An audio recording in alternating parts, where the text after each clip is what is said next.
What's up, boys and girls? Haven't made a video in a little bit, and it's been raining and cold here.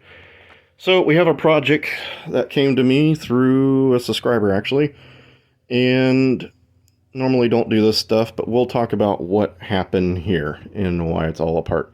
That's going to be a whole nother separate video. Once we're done, we'll explain what happened, why, and it's a very hard but good lesson, I think, that everybody needs to hear. Anyways, over here, we did do a little work on our dash. I have a video that will come out soon on that. We are collecting parts left and right here. Got a Berg shifter at the Quaker Steak and Lube show, actually, on the swap meet, so that should work pretty nicely. Got the headlights polished up, actually broke them out. The original Dietzel, I don't know how to say that, but the box says 1974, so they've never been installed, and they're chromes and just needed to be polished. Pretty amazing. What else did we get for the old Manx? Let's see over here. It's in a box, and that box, I think it's in another box. It is. So it's a box and a box and a box. Anyways, it is a chrome tag light housing from 66, I believe, up. Probably like a 67. No, it's got the one light. I think 67's had two. But it's like a 70 model tag light or something like that. It's been chrome plated. It's a German housing. It's been chromed, and it looks really good. Got that off of Facebook on one of the Myers Manx clubs, fiberglass buggy clubs, which will look beautiful on the copper metallic buggy. That, you know what, let's look at that thing. Every now and again I have to come out and unwrap it just to remind myself that, you know, it's not a blue blanket, that it has some glitter to it. So the chrome, I think, will look good against that. Plus we have these tail lights housings that I got off of eBay. You know, I think that'll look pretty good. But these are off eBay. There's a gentleman that sells these. They're like $230 plus shipping. They're okay. They're going to work for what I'm doing for now. I'm eventually going to find... The problem with these, the biggest deal, is they are made off a replacement... let's see if we can get it here. Oh, there you go. They're off an aftermarket housing. Can you see down where the gasket goes, how rippled it is? The chrome is decent. It's not the best. It's not show quality. Like that tag light over there is way better quality than this. But the main thing is this aftermarket housing is just, you know, it is what it is. It's really light and flimsy, but you get what you pay for, you know. Mainly I bought it because I couldn't find any. I couldn't find any decent tag light and decent taillight housings to get chromed, which would have cost an arm and a leg anyways in that self.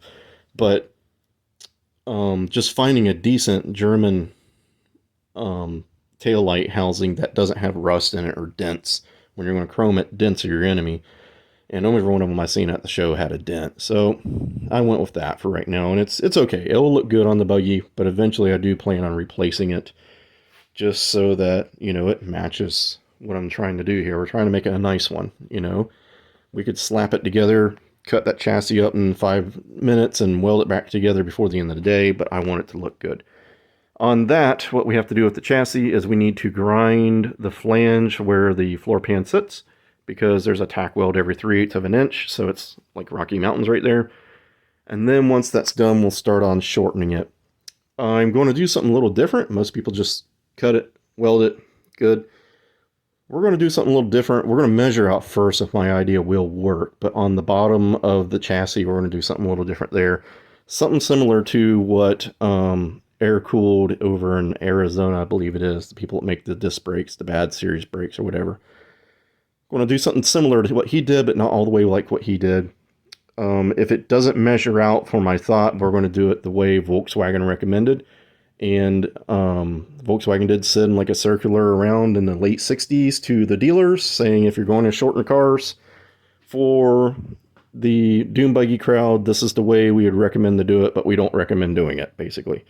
And you can find that information. I think it's on the Samba and it was originally printed in German, and then they have one that's printed in English too.